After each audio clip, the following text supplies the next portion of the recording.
到的是，厕所里还有一个狠人，正观察着他们的一举一动。老黑明白飞机被劫持了，但他却丝毫不慌，因为他正是机上的安保人员，专门处理一些突发状况。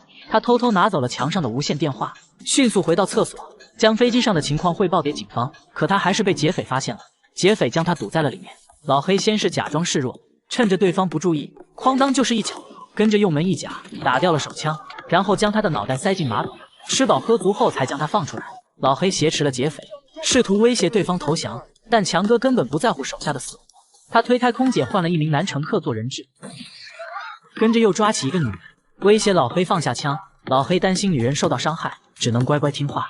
强哥人狠话不多，一枪干掉了自己的小弟，场面顿时一片混乱。老黑则和空姐躲进了升降机，他们来到了机舱底部，拔掉飞机的输油管，接着飞机就开始降落，不一会的功夫就来到了地面，但强哥却丝毫不慌。